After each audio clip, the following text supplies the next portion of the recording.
Hey guys, Rick from Project Mapleseed here with another video response to a poll that we sent out on our Facebook page about what you'd like us to cover in terms of content. This week we've decided to cover the various mods that we do to our rifles to help it become more accurate or more consistent.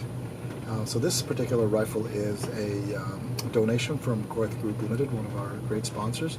They donated this rifle for our youth program and general loaner fleet.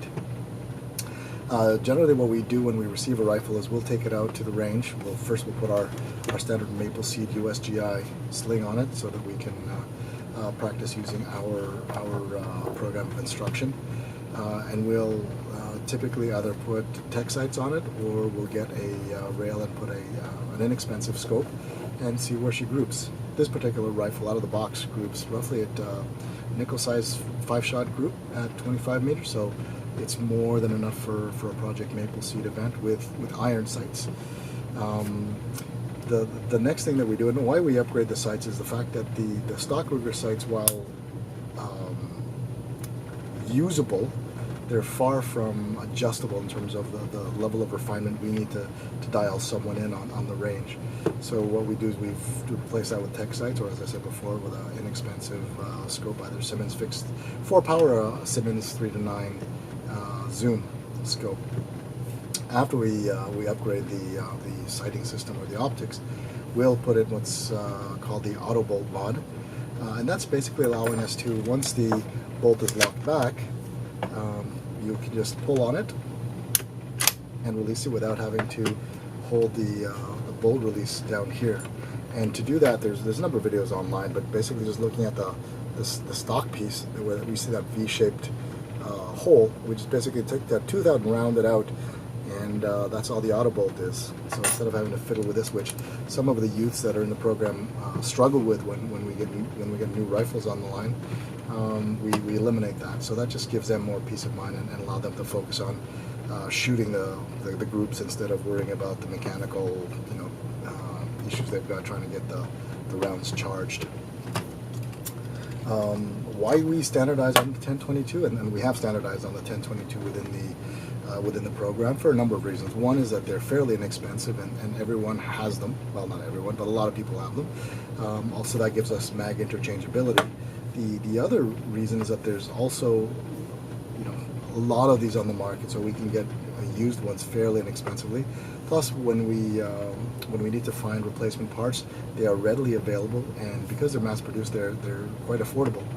The other part also is the fact that this design allows for a flush mag well, so that when we're looking for a good position, we've got the full length of that forestock all the way almost to the trigger guard in order to find that, and that helps when you're dealing with a lot of different sized people.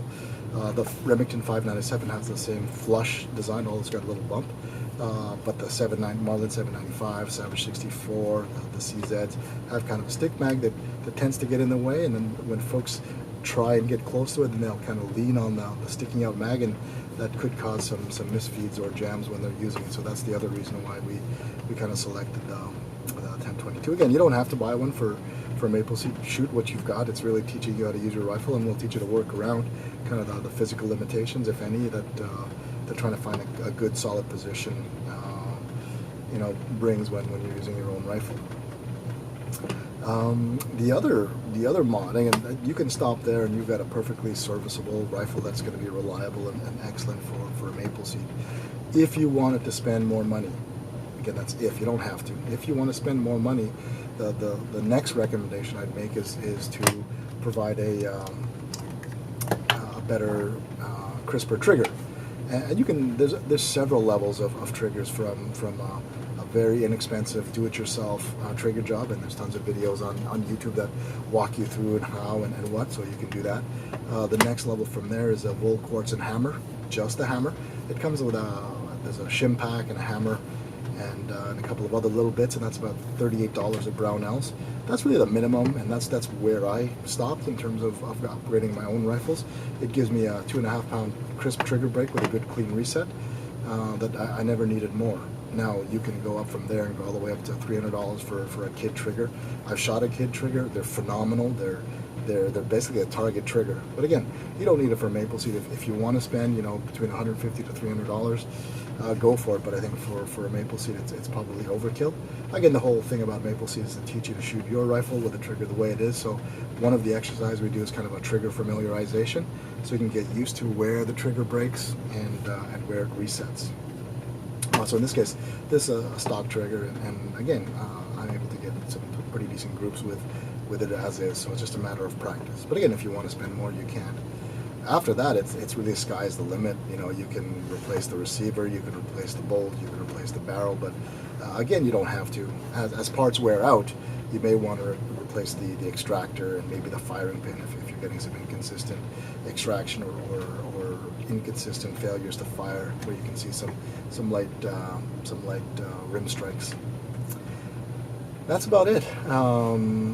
Other than that, everything else is fairly standard. So again, just check first thing we do is we upgrade the sights, either tech sights for the adjustability and the precision it gives us, or we add a cheap optic, again, which is going to be miles better than the lack of adjustability or consistency you get from the Ruger stock iron sights. We've got just 2 set screws and this sliding diamond that goes up and down, and usually what we find is we run out of elevation adjustment, and also for windage you've got to basically hammer this left or right to adjust the windage. So that's far from ideal, and that's something we don't want to do on the firing line with someone else's rifle. So and then we'll upgrade the auto bolt, and we'll stop there. That's all you need to have a good fun day at Mapleseed.